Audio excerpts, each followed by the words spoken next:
do it. John Paul Daniel.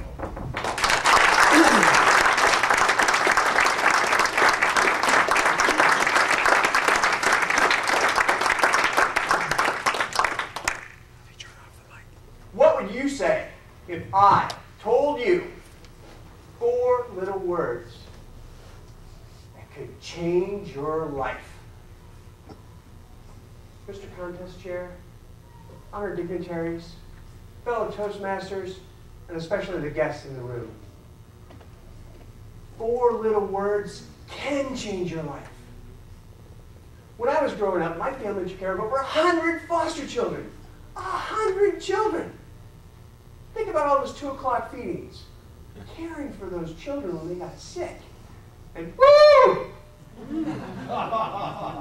The dirty diapers! Imagine all those dirty diapers! I've changed more diapers than any man in America. In fact, if they gave a gold medal for changing diapers, it'd be right here, right around my neck.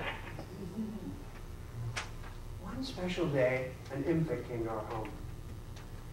And this little guy, he started out life with 3 strikes against him. The first strike, he was born with the umbilical cord wrapped around his neck. The oxygen was cut off. And the doctor said he would never walk. He would never lead a normal life.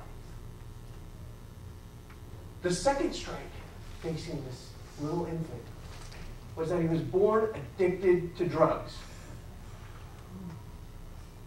And the third strike, because of all of these problems,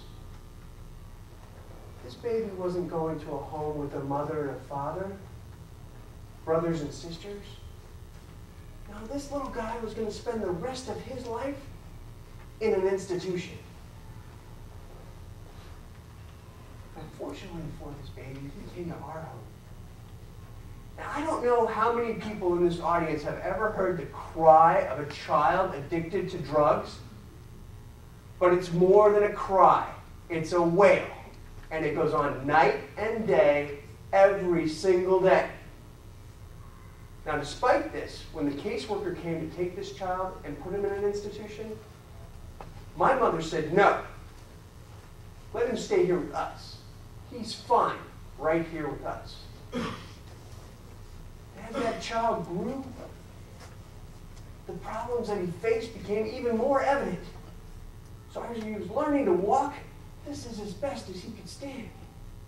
And so we got cardboard boxes. And he pushed those cardboard boxes step by step by step until he could stand upright.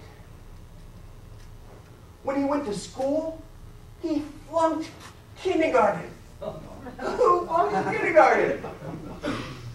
This little guy did, and he was put in special education classes. Now, at this point, a lot of people would have said the doctors were right, and they would have given up on him. And a lot of people did.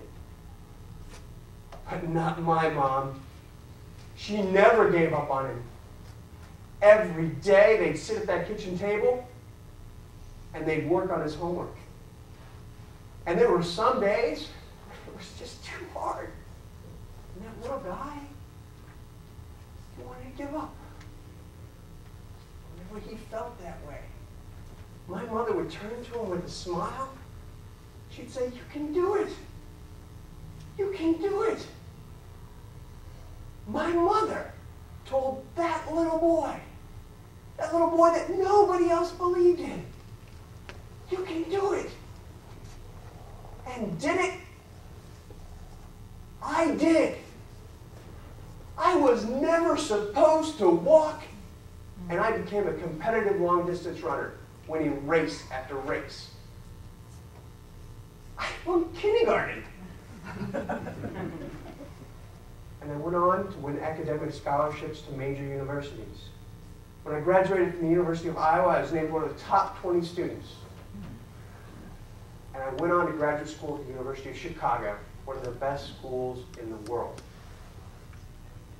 I was never supposed to lead a normal life, and believe me, My life has been anything but normal. I had the opportunity to fly on corporate jets with billionaires, to present to boards of directors. I was invited to the White House. I even had the opportunity to work on Alan Greenspan's staff, one of the most powerful men in the world. And I worked side by side with people with PhDs from Harvard and Stanford and Oxford. I studied with Nobel Prize winners. And yet the most important thing I've learned in life, the most important thing I've ever learned, I learned at that kitchen table. I learned from my mother.